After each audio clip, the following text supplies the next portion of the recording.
Hi, everybody. Welcome to the History Respawn podcast. I'm your host, Bob Whitaker. And on today's show, we're going to be talking about some recent news related to history and games. And in particular, we're going to be talking about Ubisoft's new plans for Assassin's Creed, their infinite version of Assassin's Creed, persistent online game service. So this is news that just came out of Bloomberg. So we'll talk about that. We'll talk about some news from the recent PlayStation State of Play event, other new game announcements, and then what we've been playing recently. But before I get to all that, let me introduce my co-host on History Respawn, Dr. John Harney. John, how are you? I'm good, Bob. How are you? I'm good. I'm very excited. This is very interesting bits of news that came out this week about Assassin's Creed. And these news stories emerged first from Bloomberg, in particular, Jason Schreier, who seems to be the kind of be-all, end-all of gaming industry news these days. And he released a report a couple days ago on July 7th that was subsequently confirmed by Ubisoft. And in this report, Jason Schreier had talked with anonymous developers at Ubisoft about the company's plans for Assassin's Creed going forward. And these plans include a new massive online platform for the Assassin's Creed series called Assassin's Creed Infinity. I think I called it Infinite earlier. That's the Halo news rubbing off on me. But regardless of the title, the idea behind this is to have a persistent open world with multiple settings and an always online service game, basically, in the same sort of mold as what you have with Fortnite. This article also mentions Grand Theft Auto 5 as an inspiration, their online mode. But then, of course, I think we can think of many other games that fit into this mold, including Destiny, one that I know is very near and dear to John's heart. And then also some of Ubisoft's other games, For Honor, for instance, and then also The Division. The Division series has a lot of elements of this. So, John, what do you make of this news coming from Bloomberg, coming from Ubisoft? I'm excited by it. You mentioned I like Destiny. I got back into Destiny 2 a few months ago, and I have a friend here at work who never stopped playing it. And one of the things with Destiny 2 is that their story has just gotten so good in the last year or so.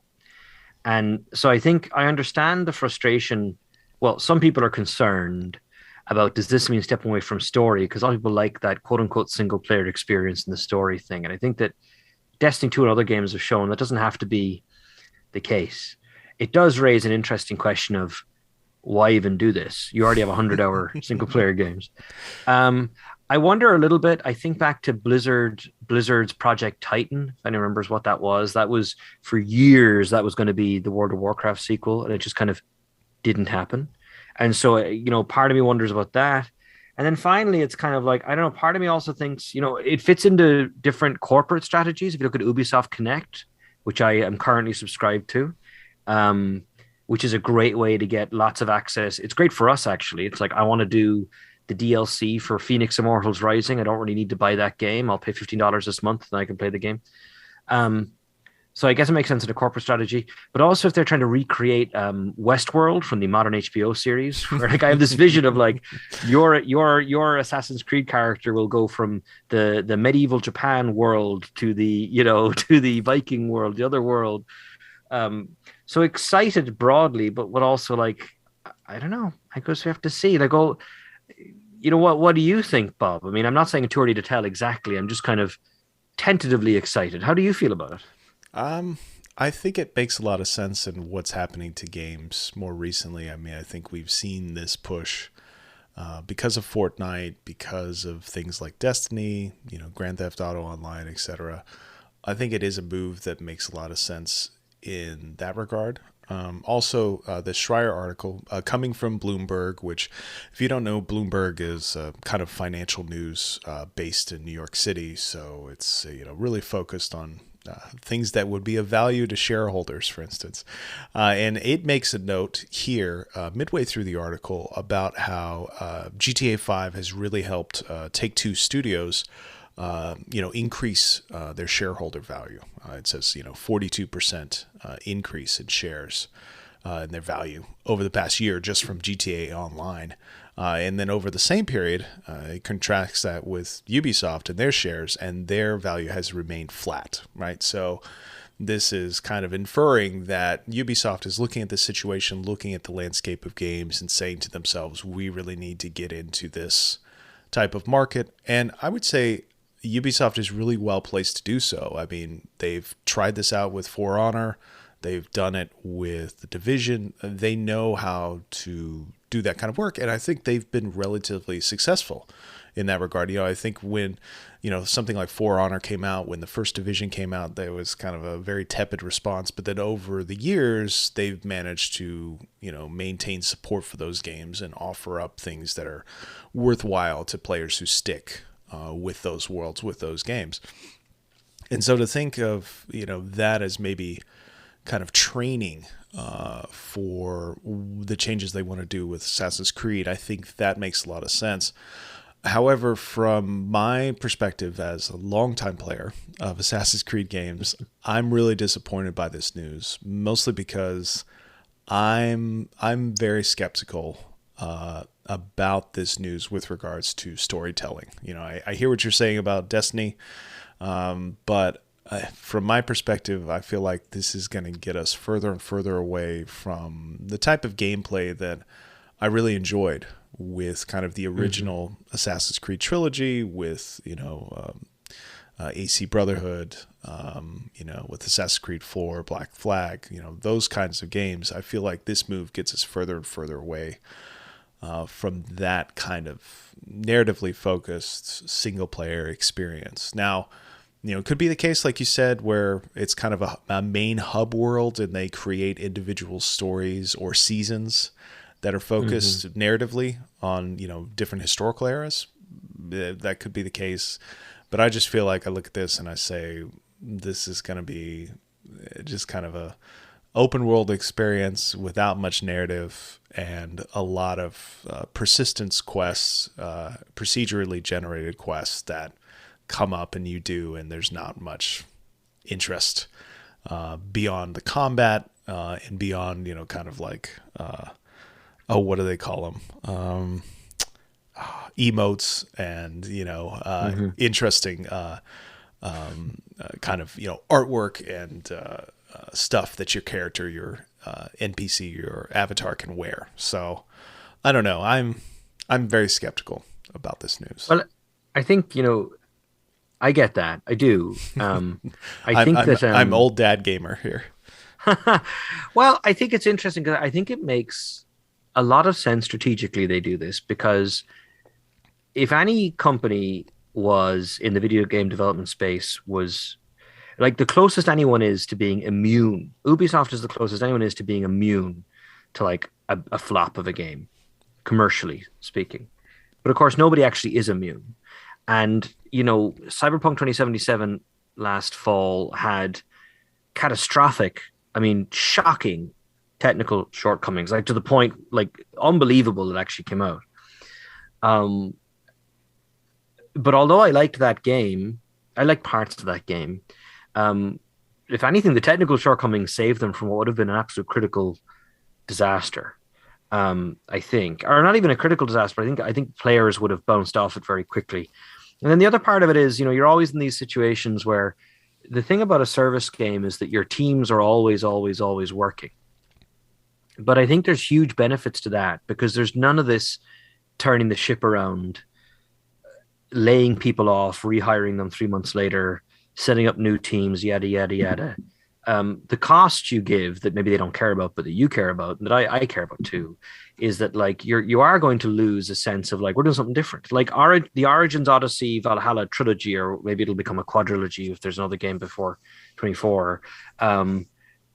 Would that have happened in an environment where there's there's an entire system you're working within?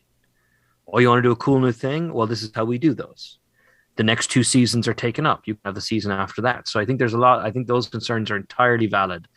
But then the other side of it is, if they do it well, you could theoretically argue you're going to have consistency in ways of kind of dealing with it. Like the seasons in Destiny 2 and other games, Bungie have gotten more aggressive with that kind of stuff. And what they do, for people who don't know much about where Destiny 2 is at this moment, they're doing an expansion each year with seasons in between, and each expansion is being used to move the story into a different kind of an area. And then I think of something like Riot and all the money that Riot makes. Mm-hmm.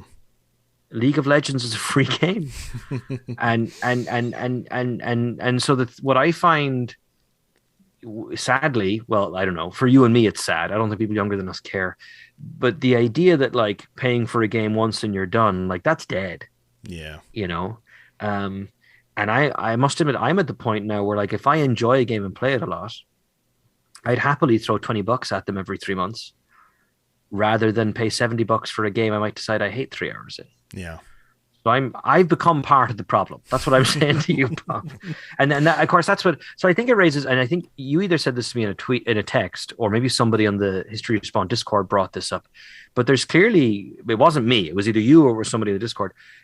I think there is a fault line here that I didn't think about till you said it, between what this means on the corporate side or as a business idea versus what it actually means for the games and how the games should be played or should be made. Mm-hmm. Yeah. And we didn't say this at the top, but it does say this in the article from Schreier Bloomberg. The earliest this game would come out is probably 2024. So, there is a ground in which maybe this idea won't come to fruition. And there's very likely going to be another mainline Assassin's Creed game before we get to this new project, to Infinity. So, we'll see.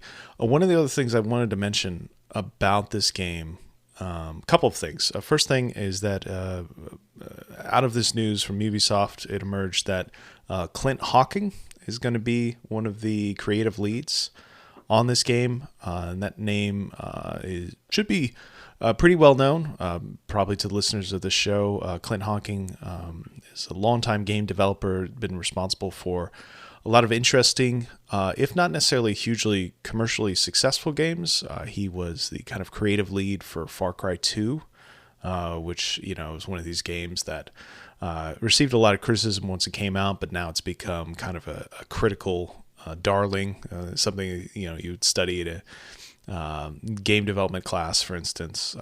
And then he was more recently working on Ubisoft's other big franchise, Watch Dogs. He was the creative lead for Watch Dogs Legion.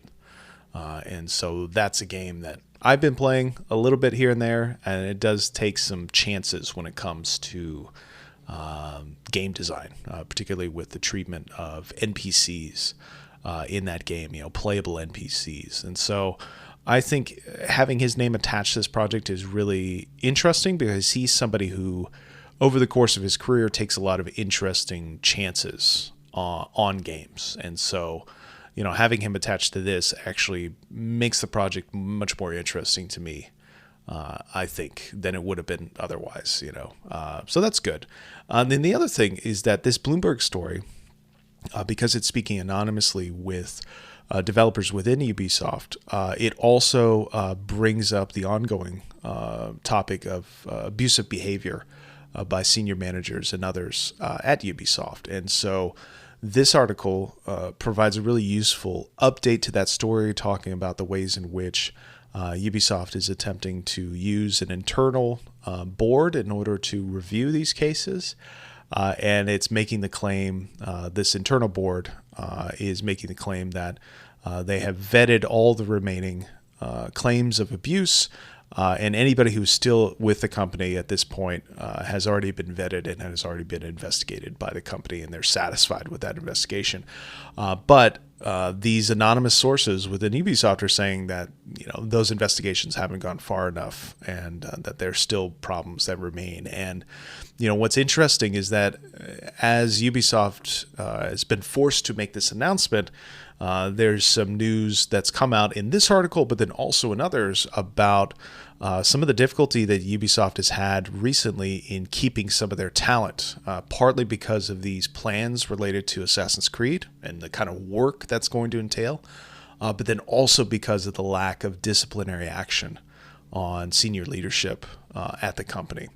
So it's going to be interesting to see, how these kind of two narratives interact. And I like the way that Schreier has set this up because, not only is he talking about this new turn for Assassin's Creed, but he's also talking about how this is closely related to the ongoing problems with sexual abuse at Ubisoft. So that'll be interesting to see what happens.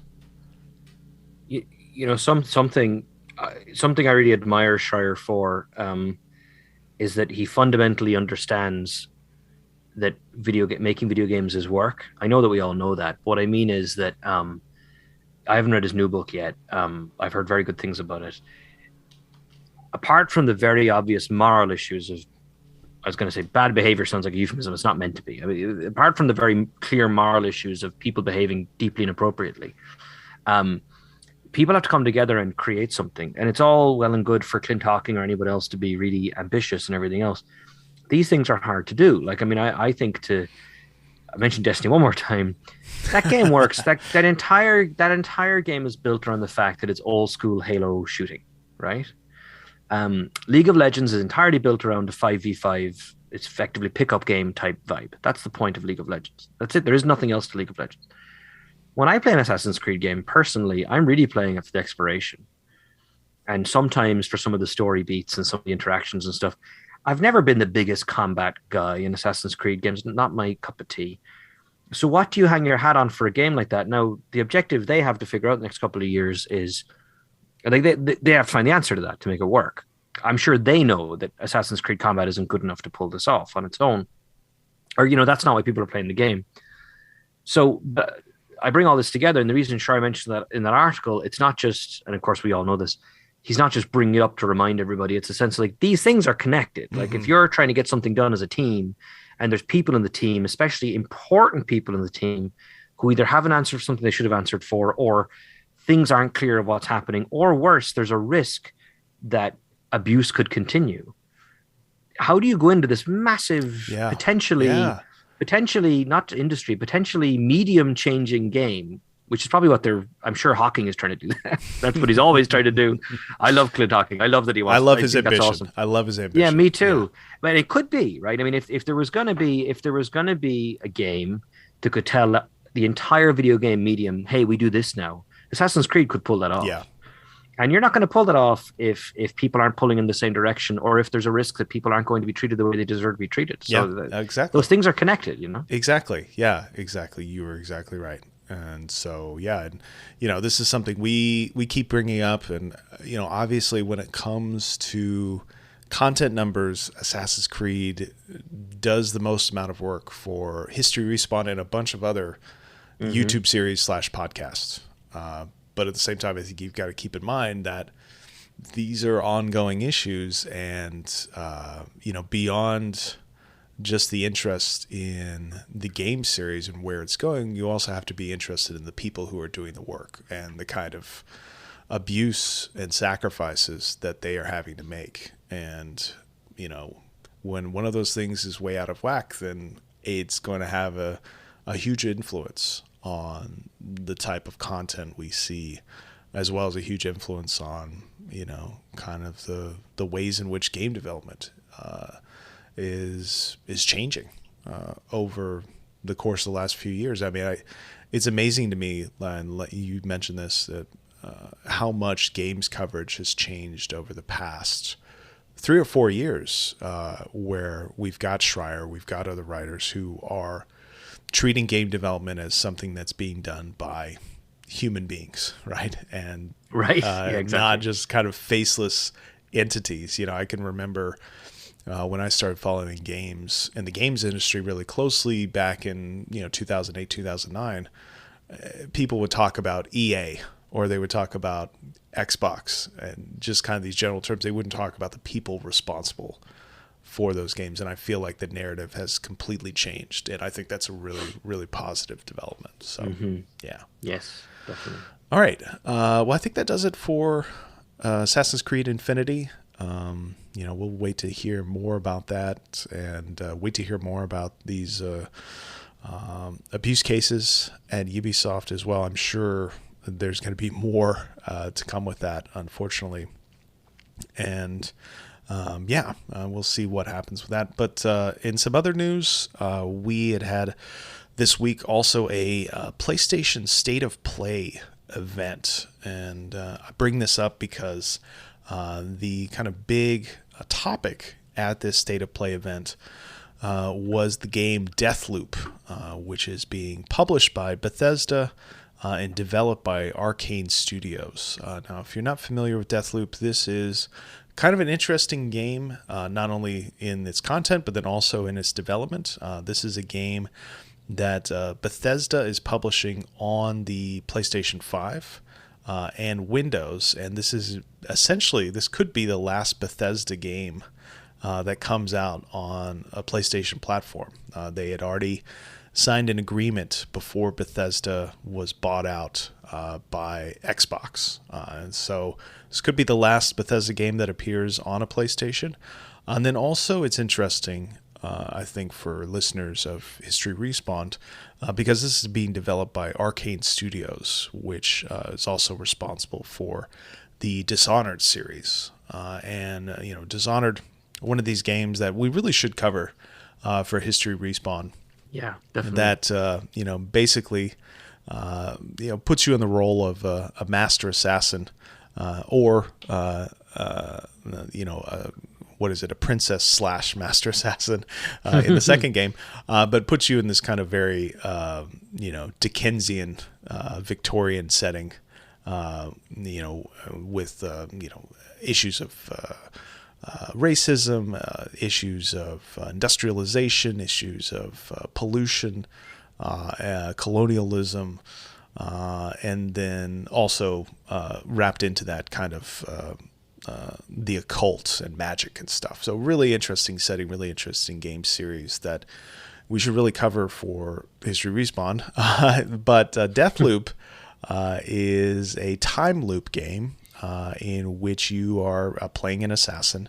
And I got to take a look at this footage that they released during this State of Play event, and it looks exactly like Dishonored in the mechanics and the ways in which the player moves, the type of weaponry that's on offer as well. So I just thought I'd take a moment here during the podcast and just talk about how excited I am for this game. This game comes out. It's set for release in mid-September this year. Now, it has already been delayed a couple times, so we'll see if they stick to that date. But if you haven't seen it yet, I really highly recommend going and taking a look at this State of Play event and looking at the Deathloop footage. They put about 9 minutes of the game up here, and it looks great. If you like Dishonored, if you like that kind of mixture of stealth and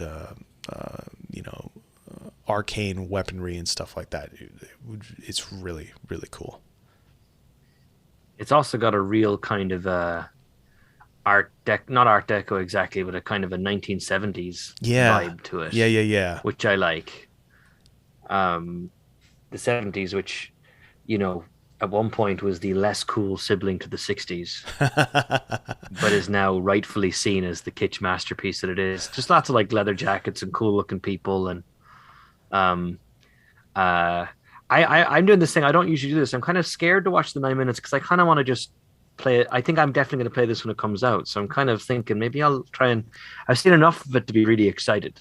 Yeah. Well, just use my excitement as fuel, I think, because I watched it and I'm really excited. And, I think you're right. It does take this kind of 70s aesthetic, and Arcane is really good at doing this. You think about Dishonored, and they kind of have this steampunky Victorian setting for Dishonored, right, which feels historical, but it's not. And I feel like Deathloop kind of does the same thing, where it takes a lot of the type of artwork that you would see in late 60s, early 70s, America, Western Europe, and adopts that as kind of the window dressing for this game about assassins and time loops. And it's a really effective way of bringing up those kind of art styles. And yeah, it's so great. And it reminds me a lot of, we're in the midst of watching Loki on Disney Plus, and that has the same sort of early 70s aesthetic. You could think about something like Control by Remedy Games. That kind of has that same sort of late 60s, early 70s aesthetic, brutalist architecture, that kind of stuff. And I just love where game designers are going for their artistic inspiration, right? It's just right up my alley. And I'm sure it is partly yours too, John. Well, I mean, and you make a great point about Dishonored because one of the great things about these super expensive 3D games, like Deathloop and Dishonored before it and everything, is you got to have stuff in those environments, and they talk about environmental storytelling and everything else. So, like in the first Dishonored game, I remember noticing just the mentions of whale oil, as like a resource people were using, which is very true of kind of late 19th century Western world, but is not something people are thinking about every day. It's such a good example of just how rich the history. There's all this stuff there if you want to use it. So I'm quite excited to see what Deathloop throws at us. Yeah. And then the last bit of news that came out this past week, and this has a little bit to do with history, is there is the new game announcement of a new Robocop game that is going to come in 2023. And this new game is called Robocop Rogue City. And it's being developed by Teon, which is working with the movie studio behind Robocop, MGM, to create this new game that is basically going off of what they say the original IP. So the original story of Robocop in the first three films. And actually, I don't know if there were any other Robocop films. I know there was a remake not too long ago. But I just brought this up because you are listening to the voice of probably the biggest Robocop fan on the planet Earth. I was obsessed with that film. I still am obsessed with that film. If you haven't seen Robocop, it is a game set, or not a game, a movie set in a near future version, dystopian version of Detroit, in which huge corporations have basically taken over society. And it is one of the great action movies of the late 80s, but then also one of the best satire films that's ever been put on this big screen. And I'm really interested to see how this game comes along. I'm a very, very big fan of this universe, of this era, and I love the ways in which, and kind of the same way that we got with Control and we might get with Deathloop, the ways in which previous eras of history, those aesthetics, their historical imaginations when it comes to dystopian futures, how that could come back up here in this new game, particularly with Robocop, which again I think is one of the most remarkable American films of the 20th century. I can't pump it up anymore enough. If you haven't seen it, you really should. So I'm very, very excited about this game. Robocop's funny because it has this weird place for people our age where, like, when I was a little boy, we all knew Robocop. Mm-hmm. One of us had seen it because they had deeply irresponsible parents. But like, I say that I saw Terminator 2 like when I was 10 or something. So, but it was weird. I think we had Robocop lunchboxes. I don't know. There's this weird kind of space in our collective. It's so strange to think about. Like, can you imagine now an R-rated action movie coming out that is very R-rated, and like your kids like having like pencils with it on? It's just the 80s was a trip. I'm excited because it's being made by this Teon studio who made Terminator Resistance. Yes. Which I haven't played, but I've heard so many good things about. this might be my excuse to play Terminator Resistance. Mm-hmm. But yeah, I'm excited, and it seems like an odd thing. I mean, the remake was okay. The remake wasn't terrible, but kind of I think making this pointed statement about it will be from these kind of original movies, I think that's pretty obvious. They're going to go for specific aesthetics. That's pretty exciting. Yeah, yeah. So I'm very excited. Love the world of RoboCop, and I think it would lead to some interesting discussions of kind of past imagination about the future and what the future has in store, and how those same sort of fears from the 1980s that gave birth to those ideas that you find in RoboCop and a whole bunch of other dystopian fiction from that era, how those same stories are still compelling today, and why are they compelling? I think you could see a lot of that same sort of discussion with Dishonored in kind of this uneven industrial society. Why is that fiction, that kind of historical fiction, why is that still compelling to us? That tells us as much about the past as it does, or as much about today as it does the past, I think. So, yeah. I hope it's good. I hope it comes out, but it's not due to come out until 2023. So maybe I should back off from the edge of my chair. They just shouldn't. I think back to a time where I would get excited about knowing a game was coming out in 2 years. It's like, no, I kind of just let me know the month before it comes out. Do Nintendo style. Hey, real quick as well, just to say, like, as an Irish boy who was pretty oblivious to what was going on because of Terminator, and even as a teenager, Terminator and Beverly Hills Cop in these movies, like, I guess Detroit is a city with lots of crime. It's completely oblivious to the whole racial element of how Detroit is discussed in America. Yeah. Like, completely oblivious to that. Yeah, yeah. So that, like, yeah, with what went on in not what went on, but with some of the discussions of the last year and a half, that could get really interesting. Definitely, yeah, for sure. Okay, well, that does it for recent news about history and games, and take a moment here, last few minutes of the show, to talk a bit about the history games and non-history games that we've been playing recently. So, John, what have you been playing recently? Well, the main history game I guess I've been playing is Old World, which we did a kind of a little episode on a few months ago, last year I guess it was, when it was still early access, when Mohawk Games very kindly, kind of shared some codes with us. And, I think our initial take on the game was very positive. And then, so I was like, oh, this looks good. And then I kind of decided I'm just going to leave it for a while. And in my head, I'll come back to it when it's closer to coming out. Well, it is out now as of July the 1st. And so I actually I never uninstalled it. So I went back to play it a few days ago. And I really like it, is the first thing I say. And I think that they've continued to flesh out what they've sought to do. So I think the game designers, of course, Soren Johnson's the most well-known, and he's the lead designer, and he was the lead designer on Civilization 4. He has clearly played a bunch of Crusader Kings 2. And so there, I think there's two big ways in which Old World, and this is something he's doing on purpose, are branching away from Civilization 2. He's bringing in Crusader Kings 2 style elements where your ruler has almost like RPG element type stats and things like that, and opportunities to do things that are affecting. So I've been playing Egypt in my game, and this is very fitting with how Cleopatra is remembered in the public imagination. But one of the things she can do, the way that I've kind of built her as a character, is she can influence rulers of other kingdoms. And so the Persians and I were at war for a while, and it was a very kind of an old world style war where nothing was really happening. There was some fighting early on, and then we just kind of fell into just being at war but leaving each other alone. The Assyrians were fighting the Persians as well. The Persians didn't have the energy to take me on really, and I didn't really want to deal with them because I wanted to build my cities up. And so I just influenced their ruler, so he kind of liked me, even though we were at war. And then eventually I was able to call the war off.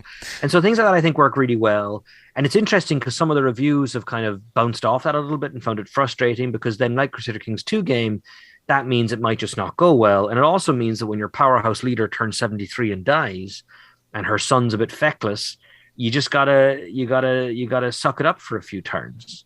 And other things I like, and he did Civ 4, but like, the other night I turned it on later than I should have and was up till 1 o'clock in the morning, which for me these days is insane. because I just couldn't stop. It has that one more turn thing. And I was very happily building roads tile by tile, hex by hex from city to city.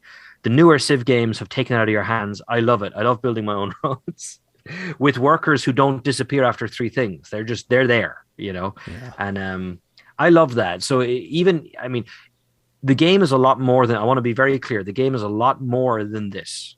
But if you happen to be someone who thinks that effectively a really sexy looking Civ 4 is attractive, yeah, you need to try the game. I really like what they did. I'm really enjoying it. That sounds like the perfect back of the box statement for me, honestly. The whole premise is they stop, or like it's a 200 turn game. I wish I could build railroads, but anyway, sorry, I cut across you. No, that's fine. I was just going to say that this is a game that I haven't touched since we did that video last year.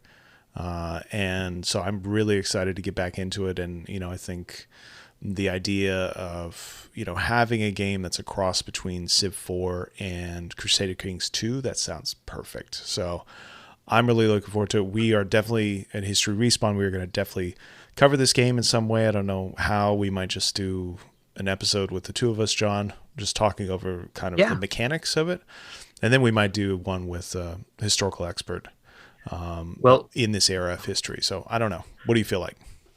I kind of think all of the above. If we can get a guest we feel good about, I think that definitely you and I should play it together. And I should say as well, like the mechanics offer a lot of stuff for you and me to talk about, in the sense of like, again, it has the CK2 thing the CK2 does, where it throws up these events in your face. Now, in Old World, you're getting at least one event almost every single turn. And it can be as simple as a ruler visiting your court, and then like his son says, my dad's a crappy king, I'm going to be fantastic. And so they're having a bit of a, dirty laundry in front of the Egyptians here. I'm the Egyptians. And so do I support the current ruler who's getting on a bit so our relationship is good? Or do I allow our relationship to deteriorate a little bit because I'm becoming more friendly with the son, who I know is going to be king soon? And something that happens in the game, there's lots of usurping rulers going on in the AI. So actually, you don't want to if you invest a lot into a ruler, he could just get deposed, or he or she could get deposed pretty quickly. Wow. And other things, like the game does have slavery in the game, or at least it comes to you and says, right, you've got a choice. Are you going to take slavery or not? And if you choose to have enslaved people in your society, there's certain benefits you get, and there's trade-offs, right? It's a very video gamey type thing. But I would say, to the credit of Mohawk Games, it's not a stupid, obvious thing to do. It's not a case of like, choose to have slaveholding and get this material benefit, or choose not to have it because you're kind of role playing it and you want to be a good person, but you're kind of missing out. It's not that simple. You are genuinely, you're putting yourself down a specific resource track, which I think is more effective than making it just color text or flavor text or whatever. Sure. And there's been a little bit of that in Stellaris, the Paradox game, actually, in terms of and around slaves and enslaved robots and things like that. But these things are always interesting. So there's a lot there for us to talk about. Awesome. A lot of good agency contingency stuff for us to sink our teeth into. I'm really, really excited. I'm looking forward to it. Anything else you've been playing? Yes, I've been playing Resident Evil Village, and you, Bob, and others recommend. So I have a PlayStation 5. I just wanted to let that hang out there, floating. Which I should have mentioned earlier. I'm convinced before that machine retires, I'll have an Xbox Game Pass app on that machine. I'm just convinced it's going to blow everybody's minds. Yeah. Well, I don't know. It's one of these. If it happens to pan out, it'll look like a genius, but nobody will remember that I said it. But and Resident Evil 7 comes. If you get a PS5, you get access to this PS Plus collection thing. And Resident Evil 7 is there, and I kind of missed it. And you, Bob, and several others said to me, you got to play 7 first, then play 8. You'll be happy that you did. And you were 100% right. I'm very happy I did. If anybody happens to be lucky enough to be in my situation, you should play 7 and then play 8. I haven't been into Resident Evil since Resident Evil 4. And I used to be like the biggest Resident Evil fan. Like I used to love that series. And I got the remake of 2, but I kind of struggled with it a bit, to be honest. I never finished it. And I have been loving 7 and 8. And I was so skeptical of the first person view as well. I was like, that's not Resident Evil. I want I'll accept changing the terrible tank controls to good controls, but it's got to be third person. No, they 100% made the right call. And the way that, I don't want to spoil anything, but 7 just seems like some weird standalone thing where all the old stories are gone, and that is not the case. And then it whets your appetite for 8, which is like, when Resident Evil is good, it's the best B movie ever made, and that's what Village is. It's like, this is like the best B movie I've ever experienced. I'm loving it, and now I see I'm going to watch it now. There's no way in hell my wife will watch it with me, but there's a new Netflix show, Resident Evil Infinite Darkness, and when I finish 8, it's different. It's not connected to 8, but I'm going to finish the game first. I'm going to watch the hell out of that. I am all in for this Resident Evil renaissance. Awesome. Count me in. Yeah. It's awesome. You finished Village, right? Renaissance, right? RE, right? So, yes. So I played 7 a couple years ago. I think around this time of the year, 2 years ago, and I loved it. And I'd meant to play 8 as soon as it came out, but in the meantime, I did buy the remake or the updated version of Resident Evil 2, which is one of my favorite games of all time, and I still haven't played that. And so I feel like I need to play that first before I get to 8, although you're making me think maybe I could just skip the remake of 2. I totally thought you'd played 8. No, I haven't played 8. I'm so glad. I almost texted you a spoiler last week. Oh, really? No, I haven't touched it. I haven't played it. I haven't bought it. I have the same. Resident Evil 2, I played 2 hours of it and was like, for whatever reason, but 8, no, you should play 8. It's so good. Okay, I'll do it. Okay, it's crazy good. I'll do it. And I'm playing it on easy baby dad mode. I don't care what you call it. And this was true for 7 as well. I am very pleasantly surprised at how well those games hold up on the easier difficulty setting. Like, they're just as tense, and you get basically, I get the same, oh god, but then I actually beat the boss because I don't have 2 hours to figure out how to beat him. So it's perfect for me. So now 8 is amazing. Tell me about your play environment. Are you playing it with the lights off at night, or are you playing it in the middle of the day with all the windows open? 7 is such an intense beginning that I literally played like 10 minutes of 7 at the 10 o'clock at night, and my wife and kids were away, so it was me in an empty house, and I was like, I can't do this. I have to turn it off. I went to bed. And so I played Resident Evil 7 like in the daytime for 2 or 3 days, and then that game eases off a lot of it's haunted house stuff and becomes a bit more of an action game. And then 8, I don't know how to say it about 8. 8 has a similar flow, which in truth Resident Evil does this a lot. A lot of its games do this, where the first 30% of the game is more tense. And is more dealt with, like kind of get past like your fear of encountering certain enemies, and then it just becomes complete kitsch, insanity, awesome, mutants everywhere. It's really good. I love it. It's really good. Oh man.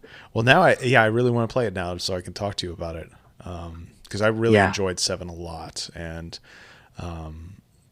now to hear that 8 is so good, it's great. It's the world needs Resident Evil. The video game world needs Resident Evil. I agree. Sometimes video games take themselves way too seriously, and Resident Evil is not that type of game. And listen, they strayed from the path, because Resident Evil 6 was, I didn't finish 5 or 6. 5 was not great, but I played most of it. 6 was just, what are you guys doing? That was unfortunate. I finished 5. I played most of it co-op with my sister, actually. And then Resident Evil 6 I never played. I read the reviews and just was like, I don't need this. I did pick up PlayStation Now, the streaming service, for the summer. I just got a 3-month deal when it was on sale, mainly so my daughter could play a lot of old Sonic games. She's really into Sonic the Hedgehog. But they have Resident Evil 6 on there, and so I'm thinking maybe I'll spend like, I don't know, 4 or 5 hours with Resident Evil 6 just to see how bad it actually is. That's the beauty of those services, honestly, in so many ways. Like with Xbox Game Pass, people say Spiritfarer is good. I can spend half an hour deciding if I like Spiritfarer, and if I do like it, that's it. My month subscription is now justified. Yeah. And if I don't, I'll go to the next one. Yeah. But so tell me, so what have you been playing then, Bob? Yeah, so I've been sticking with the Mass Effect Legendary Edition. And this is mostly because I've been trying to get a lot of writing done this summer. So I've been trying to curtail as much as I can what I've been playing.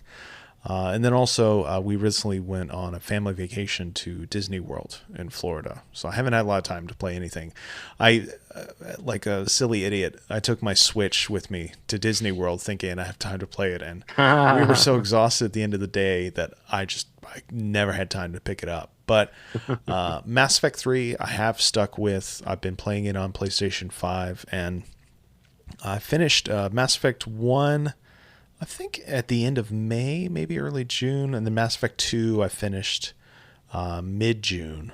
And then Mass Effect 3 I'm now maybe about midway through. And, that's a game that I think it's like 8-9 years old at this point. So it's older than you would think. Like I think about Mass Effect 3 and I was like, oh, that came out like 6 years ago. It's like, no, it's pretty old. It's almost a decade old. And I would say that in terms of the mechanics and the gameplay, the combat really holds up. It's a lot of fun to play that kind of cover-based shooter, and the game often forces you out of cover in interesting ways. And so it has a very fluid combat system that I still find really enjoyable. But I find the narrative structure of Mass Effect 3 really annoying, mostly because it is kind of it's kind of a railroaded experience. For Mass Effect 1, Mass Effect 2, you felt, I don't know if this is really the case, but you felt a little bit more freedom with what side stories you would play and,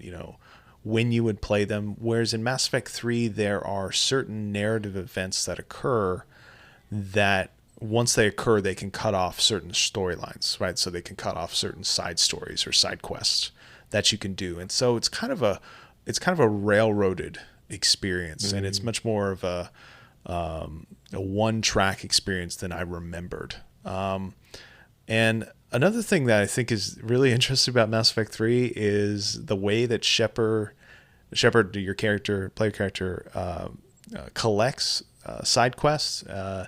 And this happens by basically going to the Citadel and walking around and eavesdropping on other people's phone conversations or other people's in-person conversations. And so you'll hear, for instance, like, oh, this Volus really wants this artifact from his homeworld, but he can't get a hold of it. And so you go out and you would go and find this artifact on his homeworld, and then you come back and be like, hey, I couldn't happen to have overheard that you needed this, so here it is. And then you get, a boost in credits and a boost in your preparedness for the final battle. And it's just so creepy. Like, I just don't know why the game was set up in this way. I would much rather you, get side quests from like a job board or get it from like direct messages from these individuals. But instead, you get them by walking around the Citadel and just listening in on other people's conversation like a total creep. Like, it is so weird. I assume, from a narrative perspective and from game mechanic perspective, usually in RPGs, you've got a job board or something like that, or people send you messages, and that's how you get quests. And I would assume like the game developers, maybe they set it up this way so that there was interesting events and dialogue going on while you were walking around in the Citadel, right? This otherwise like really static and empty space. Because the first game, the Citadel has a few moments where things just happen, but otherwise it's just kind of like a barren wasteland narratively. So maybe this was a way to kind of overcompensate for that problem. I don't know, but it does. We step back and think about it, it's like, gosh, my Shepard is like really creepy. Like, why would you be listening in on all these conversations? Why would you be mixing yourself up in all these other little smaller stories? Like, you've got a galaxy to save. I don't know. It's just, it's very funny. It's very weird. What I want to ask you, because I remember the big controversy of the third game was the ending. The ending never really bothered me. But I remember early on, and I always attributed this to I loved 2 so much that I wasn't giving 3 a fair shake. So I've been curious. So do you think playing it 1, 2, 3 more or less back to back? I think I know the answer to this based on what you were just saying. Does it help 3 for you, or does it kind of undermine 3? I mean, it doesn't feel, and I'm always laughing at like showrunners for TV shows, they say, I've got plans for 7 seasons. I'm like, well, let's see. But this doesn't seem like it was a planned trilogy exactly. So, like, how has playing them back to back affected how you're enjoying three? I feel like separation from 2 would actually help 3 narratively, because you would kind of forget how 2 was set up and how interesting the setup was and how fun it was to play all those stories. Playing it back to back, 3 doesn't hold up to 2, but also I felt very similar to you, as I didn't really mind 3 that much. I didn't really beat it up over the ending. RPG stories, fiction stories in movies, long-running fiction stories in movies and in books, they usually have bad endings, right? It's just a fact. So that's right. That's Mass Effect 3 having kind of a wonky ending is not that surprising to me. But I would say that Mass Effect 3 feels like a game where they were really focused on the kind of overall narrative arc of the series as a whole and finishing that. They were really focused on combat, and then the actual moment-to-moment action within Mass Effect 3, that came last. And that really shows, because it feels like all of these moment-to-moment events in this game are kind of shoehorned in there, right? And that's why it feels like you're kind of on a railroad rather than, just a big open world where you can go anywhere and do anything. Yeah, I think Mass Effect 3 doesn't fare well in direct comparison to Mass Effect 2 or even Mass Effect 1, which I think Mass Effect 1 held up much better for me on the second playthrough than it did when I first played it. But I still enjoy Mass Effect 3. It's more Mass Effect, and there are really great moments in Mass Effect 3 where you wrap up storylines. There's all sorts of these storylines, but there was one that I played last night where you had to fight a Batarian terrorist in the DLC for Mass Effect 1. This DLC, I can't remember what it's called, but basically where you're trying to stop an asteroid from being slammed into a planet. Right. I know exactly what I'm talking about. Bring Down the Sky, I think that's what the DLC is called. I think so. But so your antagonist in that is this Batarian terrorist, and you have a choice at the end of that to let him get away or to kill him. So I let him get away. And so he pops up again in Mass Effect 3 in this quest line that you would assume on the outskirts, or just at the outset, I should say, not on the outskirts. On the outset, you would assume this is just kind of like another throwaway quest, but at the end of this otherwise throwaway quest, you get closure on this story that you started back in Mass Effect 1. And I think those kinds of elements, those kind of overall arc of the story elements are pretty well done by Mass Effect 3. It's just kind of the moments within Mass Effect 3 itself, the Mass Effect 3 story itself, right? Not nearly as satisfying as ME1 or ME2. Yeah. That sounds great. Well, I'm still, Village kind of pulled me away from 2. I had started 2, but yeah, I'm still optimistic. That I'm still kind of thinking, okay, I'm going to play all 3. I'm not going to stop after 2. Real quick as well though about Mass Effect 1. Yeah, I mean, I loved that game, and for years have said that's one of my favorite games. And when I played the remastered version, I was like, oh, it's better than I thought. That's how well it's held. Yeah. It's actually better than I remember it. So good. Yeah, Mass Effect 1, it was kind of a revelation to me to be like, oh, this wasn't one of my favorite games, and now I think it might be one of my favorite games. Yeah, it's crazy good. Yeah. All right. Well, I think that does it for this episode. John, thank you so much for joining me. Thanks, Bob. It was great, as always. And dear listener, thank you for joining us as well. We will have more episodes of History Respawn coming up this month. We're going to have more podcasts. We're going to have a couple of episodes of Civs 101. And then we'll probably have something on Old World by the end of this month, maybe early next month. But if you want to keep up to date with everything that's going on with History Respawn, you can follow us on Twitter at History Respawn. You can also follow us on our website, historyrespawn.com.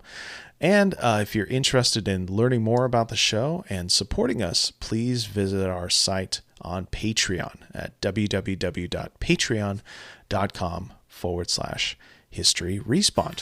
Thank you so much for joining us, and until next time, goodbye.